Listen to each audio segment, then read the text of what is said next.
Hello, welcome to Lawrence County History Corner. My name is Lori.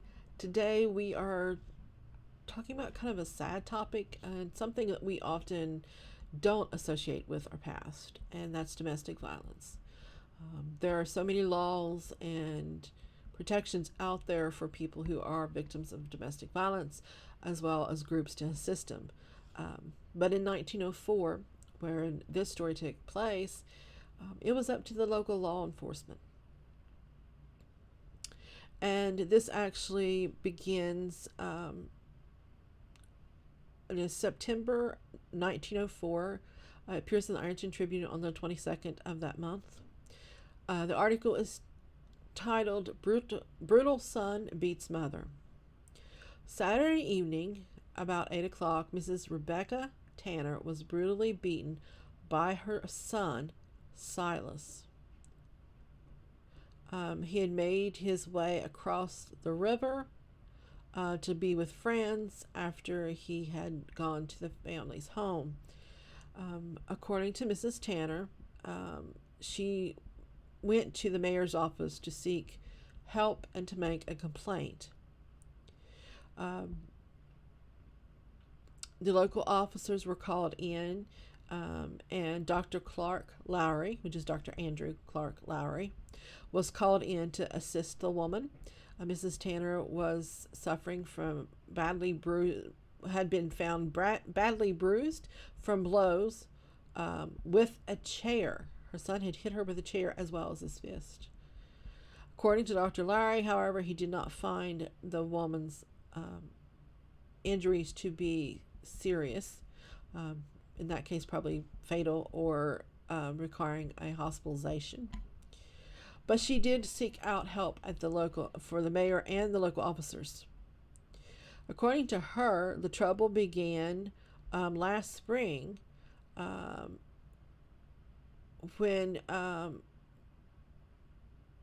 she had proceeded in a case against her son. They list him as Conrad in the second part of the story, so it must have been Silas Conrad. As at that time he threatened to kill his mother if she had him arrested. He had stolen a watch, and that had started the argument. She recovered the watch and basically let it go, sadly, which often happens in domestic violence cases. In 1904, on a Saturday, he came to get his trunk and clothes from his home, and that is when he attacked his mother. He actually grabbed a hold of a chair and began to hit her with it, striking her multiple times. Then he began using his fist.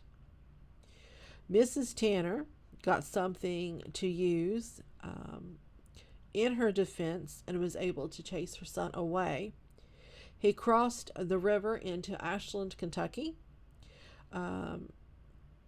He had actually not been living in Ironton for quite some time.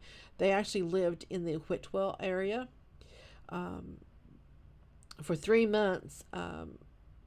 He actually had been married, but he had not even been living with his wife. He was said to be at one time a soldier at Fort Thomas, but he was a deserter. And he returned to Lawrence County after being dishonorably discharged. The officers of Lawrence County did vow to take care of him if he were to land back on the Lawrence County, Ohio side of the river. That is the story of Mrs. Rebecca Tanner, and I hope you have learned a little bit more about Lawrence County history. We have a variety of resources in our genealogy department located on the second floor of the Ironton Library, so feel free to come in and check us out, or give us a call if you've got questions. We'll be happy to help. I will see you next time. The storm that spawned the flooding in Scotttown also struck other areas. And in the semi-weekly Irontonian on the 8th of June, 1906, there is a description by the Wilgus, according to the newspaper correspondent. He talks about 2 o'clock in the morning when the most severe storm hits the county. One of the most severe storms that ever hit Lawrence County, that section of Lawrence County, passed over Wilgus. But just after the storm passed over the Trace Creek Hill, Valley Hill, it met the one with the south. And of course, that was the one that they said caused the most damage. The damage done in Long Creek Valley was slight compared to what happened to Scotttown. Long Creek was at the highest was at its highest as it is ever known, according to the oldest residents in the area. But aside from the damage to crops and some stock, people living on Long Creek was uninjured. At Scotttown, however, that was not true. There was at least one fatality, and there were many others suspected. E. Schaefer's house near Trace Creek was moved off its foundation. Wall's store was washed away entirely, as was Jesse Burcham's store. And 1 mile above Scotttown, the Jesse Burcham store was taken 1 mile above Scotttown, down a creek. The post office in the village also was taken down the creek and ripped off its foundation. Water was up to the top of the counter in the platform store owned by and then John Dobbs, the veteran harness maker, and his wife had to be rescued. 2 feet of water was found in James Joseph's house, and the iron bridge over Trace Creek, just as the entrance to the village, remained anchored and intact. Mr. and Mrs. Perry Mannon, who was mentioned earlier, Mrs. Perry Mannon was actually the daughter of Mrs. Sayer, had gone to Scotttown to visit her mother, and Mrs. Sayer's home was in the center of town, just west of the pike, and the water came rushing down the valley. They saw that the flood was imminent. Mr. Mannon went for a horse to rescue them, and while he was absent, the house itself was washed off its foundation and carried down to the bottom.